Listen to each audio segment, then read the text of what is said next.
Hello മക്കളെ, അപ്പോൾ നിങ്ങളിപ്പോൾ +1 ബോർഡ് എക്സാമിനൊക്കെ വേണ്ടിയിട്ട് അടിപൊളിയായിട്ട് പ്രിപ്പയർ ചെയ്തുകൊണ്ടിരിക്കുകയാണ്. ഓരോ ചാപ്റ്റേഴ്സ് ഇങ്ങനെ ക്ലാസ്സിൽ ഫിനിഷ് ചെയ്തുകൊണ്ടിരിക്കുന്നുണ്ടായിരിക്കും അല്ലേ? സോ അപ്പം ഇങ്ങനെ മാത്രം പഠിച്ചാൽ മതിയോ? നമ്മൾ ബോർഡ് എക്സാം ഓറിയൻറ്റഡ് ആയിട്ട് മാത്രം പഠിച്ചാൽ മതിയോ? ഈ ചോദ്യം എപ്പോഴും എല്ലാവരും നിങ്ങളോട് ചോദിക്കുന്നതാണ് അല്ലേ? അപ്പോൾ നമ്മൾ ഒരു +1 അല്ലെങ്കിൽ +2 കഴിഞ്ഞതിന് ശേഷമാണ് നമ്മളൊരു കരിയർ ചൂസ് ചെയ്യുന്നത്. അപ്പോൾ നിങ്ങൾക്കറിയാം, +1 നന്നായിട്ട് പഠിച്ചാൽ മാത്രമേ +2 നിങ്ങൾക്ക് എന്ത് ചെയ്യാൻ പറ്റത്തുള്ളൂ, അതിലും നല്ലപോലെ പഠിക്കാൻ പറ്റുള്ളൂ. കാരണം എന്തുകൊണ്ടാണ്?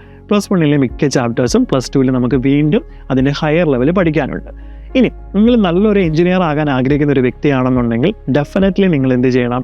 ഹൈലി കോമ്പറ്റേറ്റീവ് എക്സാമായ JEE മെയിൻ നിങ്ങൾ എഴുതിയേ പറ്റുള്ളൂ. സോ ഇപ്പോൾ JEE മെയിൻ ക്രാക്ക് ചെയ്യണം എന്നുണ്ടെങ്കിൽ ഡെഫിനറ്റ്ലി നിങ്ങൾ എന്ത് ചെയ്യണം? നല്ലൊരു ഇൻറ്റൻസീവ് ആയിട്ടുള്ള കോച്ചിങ് തന്നെ എടുക്കണം. അത് +2 ശേഷം പോരെ സാർ എന്നായിരിക്കും ഇപ്പോൾ ചോദിക്കുന്നത്.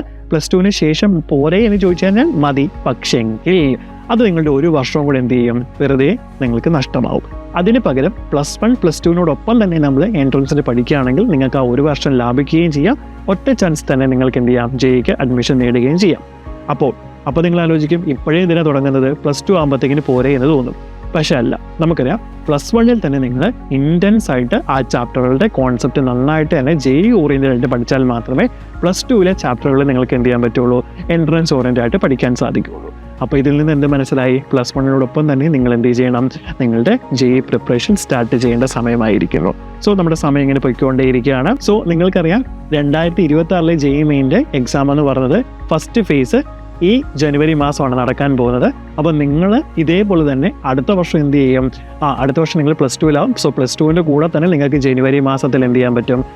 എൻട്രൻസ് അപ്പിയർ ചെയ്യാനായിട്ട് സാധിക്കും. സോ പ്രിപ്പറേഷൻ സമയം വളരെ കുറവാണ്. സോ നന്നായിട്ട് തന്നെ പ്രിപ്പയർ ചെയ്താൽ മാത്രമേ നിങ്ങൾ ലക്ഷ്യസ്ഥാനത്ത് കറക്റ്റ് സമയത്തിൽ എത്താൻ സാധിക്കുകയുള്ളൂ. സോ ഇതിനെ നിങ്ങളെ സഹായിക്കുന്ന ബാച്ചാണ് നമ്മുടെ കിങ്സ് 11 ബാച്ച് എന്ന് പറയുന്നത്. സോ നമുക്ക് അടിപൊളി ലെക്ചേഴ്സും അതുപോലെ തന്നെ എക്സാംസുകളും ഒക്കെ ആയിട്ട് എൻട്രൻസ് ഓറിയൻറ്റഡ് ആയിട്ട് തന്നെ +1 ടോപ്പിക്ക് സെറ്റ് ആക്കാനുള്ള ഒരു ബാച്ചാണ് കിങ്സ് 11. +2 നമുക്ക് വേറെ ബാച്ച് ഉണ്ട് കേട്ടോ. സോ അപ്പോൾ നമുക്ക് +1 എന്ത് ചെയ്യാം? അടിപൊളിയായിട്ട് പഠിക്കാം.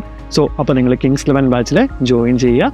സോ ഈ വിദ്യാരംഭത്തോട് അനുബന്ധിച്ച് നിങ്ങൾ കിങ്സ് 11 ബാച്ചിൽ ജോയിൻ ചെയ്യുകയാണെങ്കിൽ നിങ്ങൾക്ക് കോഴ്സ് ഫീയുടെ 15% ഡിസ്കൗണ്ട് ലഭിക്കുന്നതാണ്.